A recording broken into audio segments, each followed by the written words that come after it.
Hello friends, Radhe Radhe. Welcome back to my channel Devi Chandika. Devi চণ্ডিকার পেজের সঙ্গে যুক্ত থাকা সকল ভক্তদের জানায় চতুর্থীর অনেক অনেক প্রীতি ও শুভেচ্ছা। বন্ধুরা, আজ হচ্ছে নবরাত্রির চতুর্থ দিন, দেবী কুষ্মান্ডার পুজো তোমাদের সঙ্গে শেয়ার করছি। প্রত্যেক দিন যেভাবে দেখো সেভাবেই দেখতে পাবে, কিন্তু কিছু কিছু জায়গাতে আমরা চেঞ্জ হয়। দেখো এইখানে দেখো মায়ের ঘটে আমাদের আজকে নিয়ে 4 দিনের পুজো।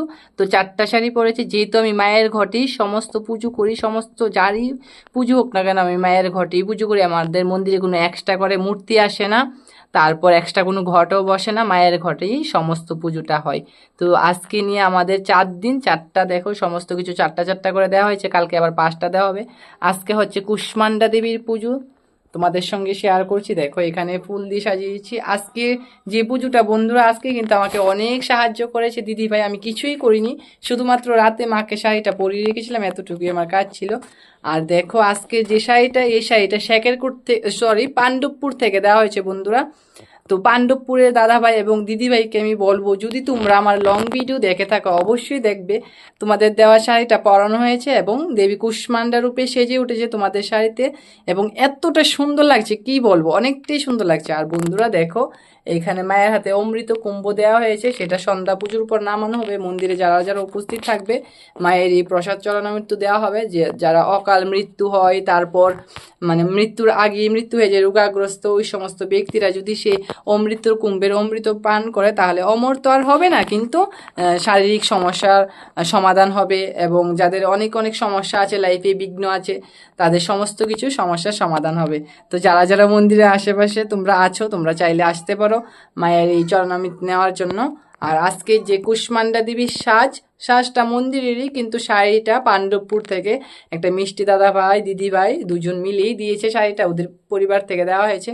এবং মিষ্টি মাকে আজকে কুষ্মান্ডার রূপে কেমন লাগছে অবশ্যই জানাবে। আজকে হচ্ছে নবরাত্রি চতুর্থ দিন, দেবী কুষ্মান্ডার পুজো তোমাদের সঙ্গে শেয়ার করলাম, তোমরা দেখে অবশ্যই জানাবে। যিনি আমাদের অনেক কিছু প্রদান করে, সুখ সমৃদ্ধি দান করে, ভগবতী আমাদের দুঃখ বিনাশ করে, তারপর মহাজ্ঞান শক্তি বিদ্যা বুদ্ধি অনেক কিছু দেবী আমাদের প্রদান করে। দেবী যদি শান্তভাবে আমরা জপ ধ্যান করি আজকের দিনটাতে, তাহলে দেবী আমাদের উপর অনেকটাই প্রসন্ন। আর বন্ধুরা, আমি সবাইকে বলবো, তোমরা তো দেখছো কলকাতার অবস্থা কি, জলেতে ডুবু ডুবু। তো আমি বলবো সবাইকে, তোমরা সাবধানে থেকে ঠাকুরের নাম গান করো। যত তোমরা খারাপ করবে তত দ্বিগুণ বেশি খারাপ ফলাফল পাবে, কেননা মঙ্গল, তারপর শনি, তারপর যে রবির অবস্থান, সেটা কিন্তু মোটেও ভালো নয়, ওদের রাজত্ব এই বৎসর। তার জন্য যত খারাপ করবে তত খারাপ ফলাফল পাবে। তো কেমন হয়েছে আজকের পুজোটা অবশ্যই জানাবে। আর এইখানে দেখো মায়ের যে রত্ন সিংহাসন, মা কিন্তু রত্ন সিংহাসনে বসে আছে, মা কিন্তু দেবী। তো রত্ন সিংহাসন থেকে মা অবশ্যই নেমে আসবে না, যেরকম আমরা খাটে বসে খেতে পারি না। আমি আরেকটা ভিডিওতে বলেছিলাম যে খাটে বসে যদি আমরা কোনো কিছু খাই, তাহলে ওই ঘরের মধ্যে নেগেটিভিটি আসবেই আসবে। তার জন্য দয়া করে তোমরা কেউ খাটে বসে মুড়ি চা বা বিস্কিট কোনো কিছুই খাবে না, এটা ভালো নয়। আর এখানে দেখো মায়ের রত্ন সিংহাসন, তো মা ওই সিংহাসনে বসে কিছু খাবে না, তার জন্য আলাদা করে আসন পাতা হয়েছে। এইখানে দেখো মায়ের রাজভোগ, আজকে সমস্তটা কিন্তু আমার দিদিভাই করেছে, আমি কিছুই করিনি বন্ধুরা, সমস্ত এই দিদিভাই করেছে, আমাকে অনেক সাহায্য করেছে আজকে। এখানে মায়ের রাজভোগ, এখানে দেখো একটা ফল, আজকে কিন্তু নাশপাতি দেওয়া হয়েছে। আমি জানি না তোমাদের ভাষাতে কি বলো, আমরা নাশপাতি বলি।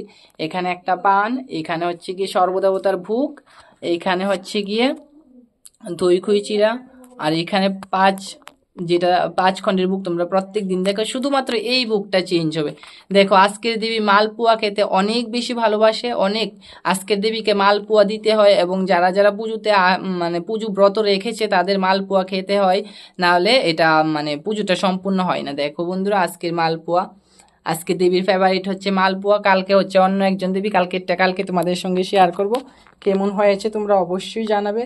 আর ভোলানাথকে আমি এখনও চেঞ্জ করিনি, আমি চেঞ্জ করব, কেননা বড় বিগ্রহেতে আমার স্নান টান করে না, আমি ছোটো বিগ্রহকেই স্নান করে, চেঞ্জ করতে অনেক সময় লাগে। আর এইখানে দেখো আমাদের রাধারানী, সমস্ত দেব দেবীরই এখানে পুজো হয়েছে। তো আজকে চতুর্থী, এমনি তো চতুর্থী খুব ভালো, বিঘ্ন বিনাশ গজাননের পুজো হয়। চতুর্থীর দিন দেবী কুষ্মান্ডার পুজো তোমাদের সঙ্গে শেয়ার করলাম। অবশ্যই তোমরা দর্শন করবে, স্কিপ করে দেখবে না, সম্পূর্ণ ভিডিও দেখার চেষ্টা করবে। সেই নিয়ম নিষ্ঠা অনুসারে তোমরা নবরাত্রি পালন করতে পারো। আর যারা নবরাত্রি পালন করতে পারবে না তারা অখণ্ড জ্যোতি জ্বালাতে পারো। যেমন কালকে পঞ্চমীর দিন থেকে তোমরা চণ্ডী গ্রন্থ পাঠ করতে পারো ঘরেতে, তোমাদের জন্য অনেকটাই ভালো হবে। তো আজকের মতো আমি এখানেই শেষ করছি। আবার কালকে দেখা হবে মায়ের একটা নতুন সাজ, নতুন রূপ, নতুন ভিডিও নিয়ে। ততক্ষণ তোমরা ভালো থেকো, সুস্থ থেকো। রাধে রাধে। জয় মা কুষ্মান্ডার জয়, জয় মাতাজি, জয় নবদুর্গতি নাশিনী জয়, জয় মা।